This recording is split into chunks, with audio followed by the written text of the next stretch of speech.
सबसे पहले वो पंजाब के छोटे शहरों में जाता है, उसके बाद बड़े शहरों में आता है। तो मेरे ये जो north Punjab, south Punjab, central Punjab करते हैं ना, ये आपके दोस्त नहीं है।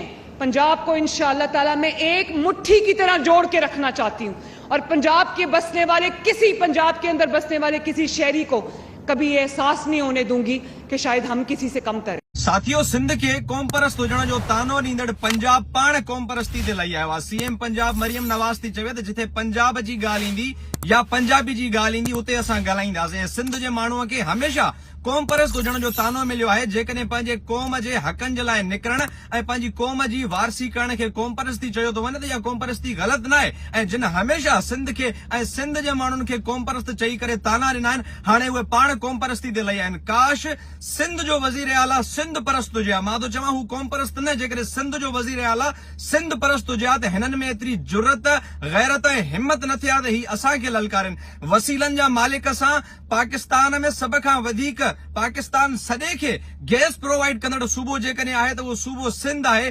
पेट्रोल मुहैया कंदड़ सूबो आहे त सूबो सिंध आहे। पंजाब हर लिहाज़ खां लैंड लॉक्ड एरिया आहे, लैंड लॉक्ड सूबो आहे। जॾहिं बबरलो जे अंदरि वकीलनि ऐं सिंध जे माण्हुनि पंहिंजे वसीलनि ख़ातिर एहतजाज कयो ऐं बबरलो पंजाब बॉर्डर खे बंदि करे छॾियो त हिननि जूं रड़ियूं निकिरनि पयूं ऐं हिननि जो साह सुकी वियो, छो त बंदरगाह जे ज़रिए जेको बि माल हिन मुल्क में अचे थो, सप्लाई थिए थो, ऐं पंजाब में जेको पेट्रोल पहुचे थो या पंजाब में जेको सामान ॿाहिरि वञे थो, हिननि जो सॼो सिलसिलो जेकॾहिं कनेक्टेड आहे त उहो सूबे सिंध सां आहे। अल्लाह पाक सिंध खे हर नेमत सां नवाज़ियो आहे। तव्हांजा जबल हिते, रेगिस्तान हिते, दरिया हिते, समुंड हिते, हर शइ जा वाली वारिस सिंधी आहिनि। तंहिं हूंदे बि सिंध जो माण्हू दरपदर आहे। वफ़ाक़ में वेठल पीपल्स पार्टी सां मां मुखातिब आहियां त पीपल्स पार्टी इन मामले जो नोटिस वठंदे हक़ीक़ी तौर ते पीपल्स पार्टी कंहिं बि शइ जो ख़्यालु न कंदे वफ़ाक़ खां धार थियणु घुर्जे पीपल्स पार्टी खे।